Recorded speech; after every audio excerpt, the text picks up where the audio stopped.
결혼한 사람들 중 많은 이들이 자기 배우자에 대해 후회나 한탄을 자주 한다. 그때 내가 잘못된 선택을 했어. 차라리 그때 그 사람과 결혼했더라면 성급하게 결정하지 말고 조금만 더 때를 기다려 볼 걸. 이런 식으로 현재의 배우자에 대해 아쉬운 생각을 지니는 경우가 많다. 그도 그럴 것이 갑자기 사건이 진척돼 순식간에 결혼을 했거나 오래 사귄 사람과 헤어지고 뜻밖의 사람과 갑작스레 결혼을 했을 수도 있다. 또한 그리 운명적인 사랑이라 여겨지지는 않는데 분위기에 떠밀려 결혼을 하고 보니 자기와 맞는 사람은 따로 있는 것 같고 오다 가다 그런 성격을 지닌 이성을 발견하기도 한다. 그래서 지금 배우자는 원래 내 짝이 아닌데 인연과 운명의 뒤틀림 속에 잘못 찾은 것이라고 생각하며 갈증을 느끼곤 한다. 크리스천들도 이런 생각을 꽤 많이 한다. 이 사람이 정말 하나님이 짝지어 주신 배우자일까? 내가 배우자 기도를 게을리해서 제대로 된 짝을 못 만나고 가시밭길을 걷고 있구나. 이런 맞지 않는 배우자를 만나게 하신 것도 하나님이니 대충 해도 내 책임 아니다. 등의 핑계가 자꾸 생긴다. 내가 아는 형제 중에 믿은 지 그리 오래되지 않았지만 상당히 열심히 전도하고 하나님 일을 위해 주야로 애쓰는 사람이 있다. 그가 먼 길을 가서 1박 2일 세미나도 참가하고 일터인 가게에도 사람들을 초청해 복음을 전하는 등 온통 주님의 사업 생각뿐이다. 하지만 부인은 그런 일에 크게 관심이 없어서 너무 열성적으로 일하는 남편에게 호응을 보내지 않는다. 아내가 함께하고 도와주면 좋겠지만 반응이 없어서 남편은 늘 외롭고 매번 혼자 자기 일을 감당할 뿐이다. 스케줄도 아내에게 말하지 않고 좀 크게 일을 벌인 때에는 일단 저질러 놓고 다툼도 감수하는 모양이었다. 한마디로 따로따로 논다. 한 번은 그 형제가 아내에 대한 아쉬움을 드러내기에 아주 상투적인 조언을 했다. 그래요. 하나님이 맺어주신 배우자이니 최선을 다하시고 전도나 교회보다 가정이 먼저입니다. 그게 주님의 일이고요. 그러자 이 말에 대해 그가 납득을 못하는 것이었다. 정말요? 지금 아내가 하나님이 주신 아내라고요? 그 형제는 모든 일이 하나님의 섭리하에 이루어진다고 생각하지만 바로 그 여자를 하나님이 내게 결혼하라고 맺어준 사람이라고는 생각하지 않고 있었다. 만일 그것이 사실이라면 내가 하나님 일 하겠다는데 왜 돕는 배필이 되어야 할 아내는 호응도 않고 방해만 하는가 하며 의아해하는 것 같았다. 결론부터 말하면 그 여성은 하나님께서 주신 배우자가 맞다. 돕는 배필이 아니라지만 그걸 잘 못했다면 그건 아내가 감당할 몫이고 하나님의 책망을 들을 일이다. 그렇다고 아내의 역할이 남편을 돕기만 하는 것은 아니며 남편의 길이 확실히 옳은 길인지 장담할 수도 없다. 가정을 소홀히 하면서 하는 어떤 일이 주님의 일일까? 그런 일은 세상에 아무것도 없다. 그래서 가정을 깨서라도 자기와 자신들의 교파를 따르라고 하는 이들은 더 볼 것도 없는 100% 이단이다. 하나님은 그런 명령을 내리시지 않으며 그분의 능력이 모자라고 그분의 팔이 짧아서 우리에게 일을 맡기시는 것도 아니다. 또한 사랑은 상대방의 반응에 따라 신실함을 결정하는 것도 아니다.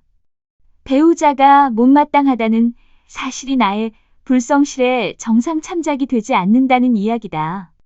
인간으로서 힘든 일이지만 내가 할 일만 하면 된다.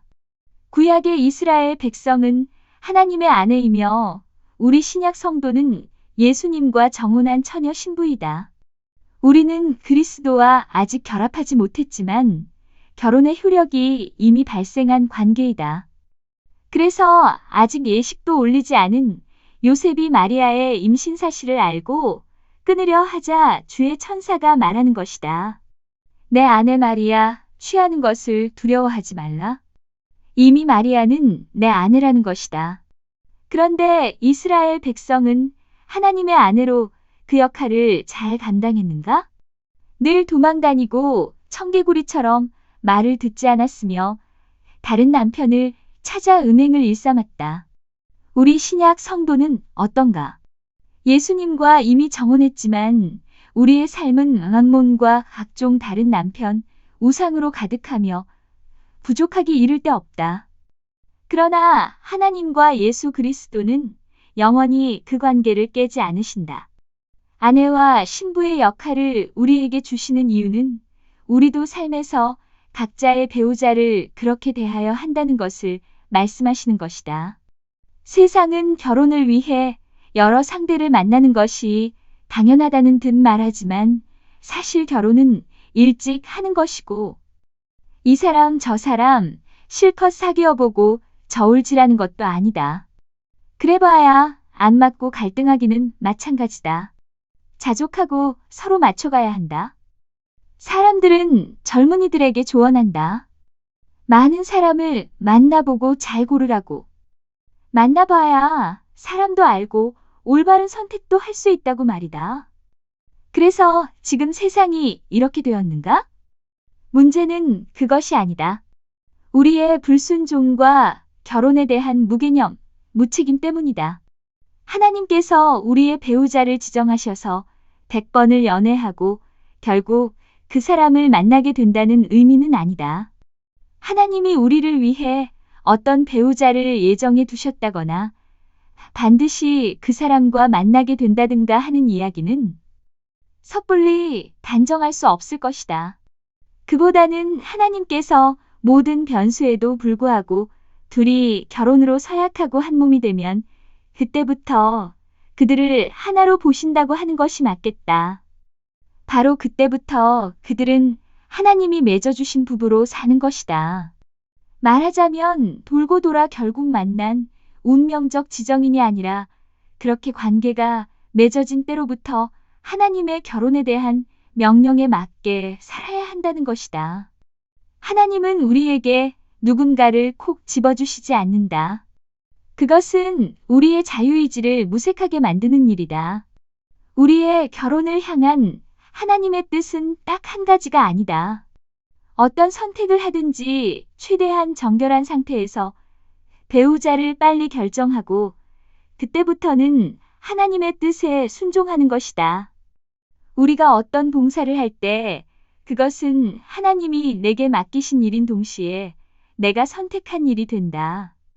그리스도인의 할 일이 사람마다 정확히 분배된 것이 아니라 우리가 선택하면 그때부터 거기에 충실해야 하고 그것은 하나님이 내게 맡기신 귀한 일이 되고 주님의 뜻이 되는 것과 마찬가지다. 이처럼 배우자는 내가 선택하지만 그것이 창세 전부터 정해진 것이라고 보기는 어렵다. 그것이 하나님으로서는 얼마든지 가능한 일이라 해도 하나님은 우리의 뜻을 존중하시고 우리는 자유로운 인격체이다. 선택의 자유는 모두에게 있고 그것에는 책임이 따르는 것이다. 그러므로 내게 물었던 그 형제도 하나님이 주신 배필과 함께 하는 것이고 심지어 불신자와 결혼한 사람도 그것이 잘못된 선택이거나 앞으로 교체해야 할 사항이 아니라 최선을 다해 전도하고 섬기며 함께 나아가야 할 일이라는 것이다. 우리는 하나님의 꼭두각시가 아니다. 우리가 예수님을 믿기로 하는 순간 그분과 정혼하게 되고 영원히 그분의 신부가 되는데 그 전까지 우리는 마귀의 자식이다. 마귀의 자식에게는 하나님의 뜻이나 결정된 어떤 사항도 없다. 우리가 그분의 선물을 받기로 응하는 순간 그것은 주님의 뜻이자 우리의 의무이자 성화로 가야 할 책임으로 바뀐다. 이처럼 배우자도 어딘가에서 지정된 사람이 나를 만나기 위해 달려오고 있는 것이 아니라 둘이 만나 한 몸이 되는 순간 서로에게 하나님이 주신 배우자가 되는 것이다.